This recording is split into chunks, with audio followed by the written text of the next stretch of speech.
Welcome to A Year of War and Peace. I'm your host, Brian E. Denton.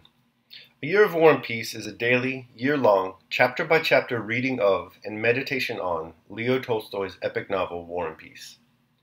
In these videos and podcasts, you'll be treated to a free reading of one chapter per day of the novel, plus a reflective essay I've written individually tailored to that day's chapter. These readings are offered for free, though if you'd like to support me, you can do so in one of three ways. First, you could purchase my ebook, A Year of War and Peace. It features the entire novel, plus all of my reflective essays, and it's only $2.99 on Amazon.com. You could also become a patron at patreon.com/BrianEDenton. If you sign up there, you'll receive a sonnet once a month, plus a link to an ebook of my collected sonnets. Finally, if you like, you can make a one-time donation to my PayPal account. The email there is brianedenton@gmail.com. You can also use that email to contact me. I'd be happy to hear from you. Your support is greatly appreciated. Today's reading and reflection is on Chapter 141. Chapter 141. Soon after the Christmas holidays, Nicholas told his mother of his love for Sonia and of his firm resolve to marry her. The Countess, who had long noticed what was going on between them and was expecting this declaration, listened to him in silence and then told her son that he might marry whom he pleased, but that neither she nor his father would give their blessing to such a marriage. Nicholas, for the first time, felt that his mother was displeased with him, and that, despite her love for him, she would not give way. Coldly, without looking at her son, she sent for her husband, and when he came, tried briefly and coldly to inform him of the facts, in her son's presence, but unable to restrain herself, she burst into tears of vexation and left the room. The old count began irresolutely to admonish Nicholas and beg him to abandon his purpose. Nicholas replied that he could not go back on his word, and his father, sighing and evidently disconcerted, very soon became silent and went in to the Countess. In all his encounters with the son, the Count was always conscious of his own guilt toward him for having wasted the family fortune, and so he could not be angry with him for refusing to marry an heiress and choosing the dowerless Sonia. On this occasion, he was only more vividly conscious of the fact that if his affairs had not been in disorder, no better wife for Nicholas than Sonia could have been wished for, and that no one but himself with his Matinka and his uncomfortable habits was to blame for the condition of the family finances.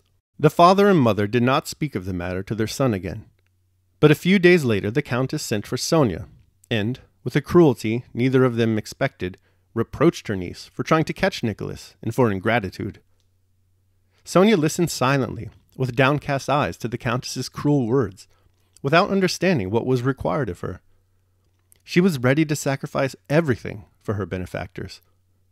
Self-sacrifice was her most cherished idea, but in this case, she could not see what she ought to sacrifice, or for whom.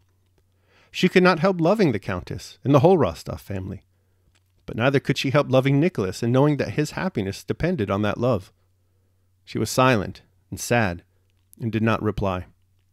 Nicholas felt the situation to be intolerable, and went to have an explanation with his mother. He first implored her to forgive him and Sonia, and consent to the marriage.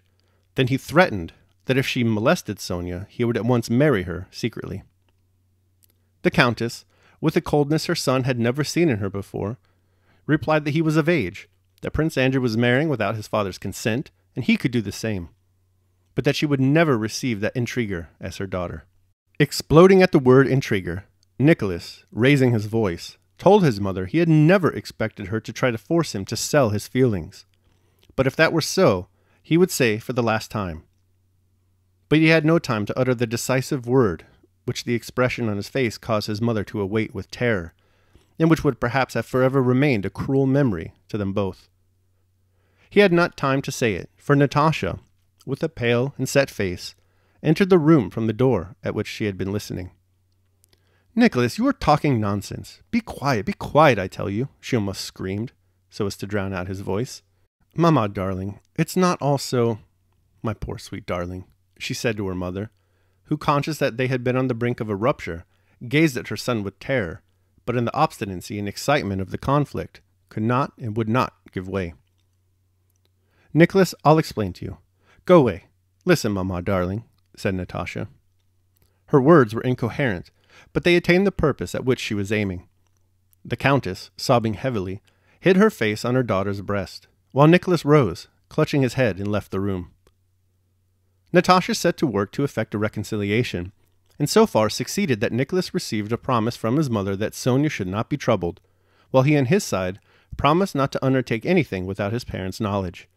Firmly resolved, after putting his affairs in order in the regiment, to retire from the army and return and marry Sonia, Nicholas, serious, sorrowful, and at variance with his parents, but, as it seemed to him, passionately in love, left at the beginning of January to rejoin his regiment. After Nicholas had gone, things in the Rostov household were more depressing than ever, and the Countess fell ill from mental agitation. Sonia was unhappy at the separation from Nicholas, and still more so on account of the hostile tone the Countess could not help adopting toward her. The Count was more perturbed than ever by the condition of his affairs, which called for some decisive action. Their townhouse and estate near Moscow had inevitably to be sold, and for this they had to go to Moscow. But the Countess's health obliged them to delay their departure from day to day.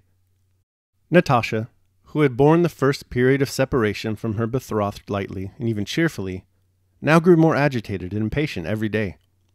The thought that her best days, which she would have employed in loving him, were being vainly wasted, with no advantage to anyone, tormented her incessantly. His letters for the most part irritated her. It hurt her to think that while she lived only in the thought of him, he was living a real life, seeing new places and new people that interested him. The more interesting his letters were, the more vexed she felt. Her letters to him, far from giving her any comfort, seemed to her a wearisome and artificial obligation. She could not write because she could not conceive the possibility of expressing sincerely in a letter even 1,000th part of what she expressed by voice, smile, and glance. She wrote to him formal, monotonous, and dry letters, to which she attached no importance herself.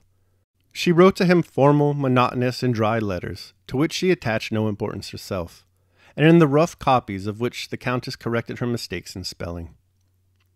There was still no improvement in the Countess's health, but it was impossible to defer the journey to Moscow any longer. Natasha's trousseau had to be ordered and the house sold. Moreover, Prince Andrew was expected in Moscow, where old Prince Bolkonsky was spending the winter, and Natasha felt sure he had already arrived. So the Countess remained in the country, and the Count, taking Sonia and Natasha with him, went to Moscow at the end of January. All right, that concludes my reading of chapter 141. I hope you liked it. I will now proceed to my reflection on the same. A Year of War and Peace, day 141. 2 days ago, A Year of War and Peace posed a question. That question has as its topic, as a handful of chapters in this project have had before, the role of duties in one's life. Specifically, we asked whether readers believe that Nicholas and Sonia's duty to be obedient children trumps their duty to be true to themselves. That question is a tough one, and finding an answer, if one can even be found at all, probably even tougher. I think, however, that an answer may be found, perhaps controversially, in an understanding of natural law as articulated by Robert P. George, McCormick Professor of Jurisprudence at Princeton University, during a talk on Blogging Heads TV. Quote, "There are some moral norms, some principles of right action which can be understood by unaided reason. That is, by reason unassisted by any revelation from God or the gods or divine sources of any type. A knowledge of what's upright and what's wrongful, and that this knowledge is itself rooted in the flourishing of human beings, and human well-being and fulfillment properly understood." End quote. That may seem like a flatly deontological understanding of natural law, but as Robert Wright, Professor George's interlocutor in the talk, suggests, it's actually quite consequentialist. That is, if an action or behavior fails to promote human flourishing and well-being, then it cannot be said to be part of the natural law. So it's the consequences of action that determine their moral worth, not any set of pre-existing rules themselves. If we accept this conception of natural law, it seems as if Tolstoy answers our question in today's chapter, because Nicholas and Sonia's decision to marry and live for themselves leaves the Rostov home in nothing like a state of flourishing, well-being, and fulfillment. Quite the opposite, in fact. The Countess, for example, is a mess. She refuses to offer the couple her blessing. She bursts into tears of vexation and pretty much remains in that state for the duration of the chapter. At one point, she confronts Sonia and cruelly reproaches her for her ingratitude. She claims she will never accept Sonia, that intriguer, as her daughter. Naturally, this upsets Sonia. Nicholas, in turn, is also upset. So much so that instead of retiring from the army to marry Sonia, as had been his plan, he now decides to flee his dysfunctional home for the safety of his regiment once again. So now Sonia is even more unhappy because she is once again separated from Nicholas.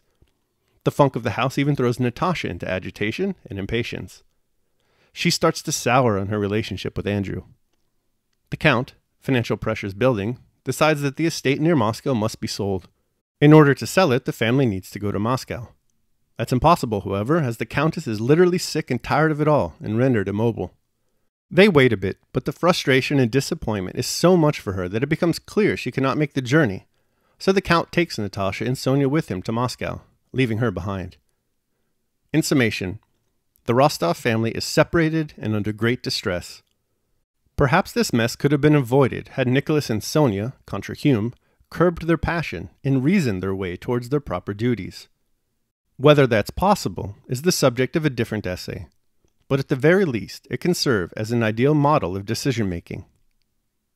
Daily meditation. Constantly, and if it be possible, on the occasion of every impression on the soul, apply to it all the principles of physic, of ethic, and dialectic. Marcus Aurelius, The Meditations. All right, so that concludes my reading of and reflection on Chapter 141 of War and Peace. I hope you enjoyed it. Thanks so much for joining me. Remember that if you'd like to support me, you can do so either by purchasing the ebook, A Year of War and Peace, becoming a patron at patreon.com, or making a one-time donation to PayPal. The links to all that are below in the show notes. Tomorrow we're going to be reading and reflecting on Chapter 142 of War and Peace. I hope you'll join me.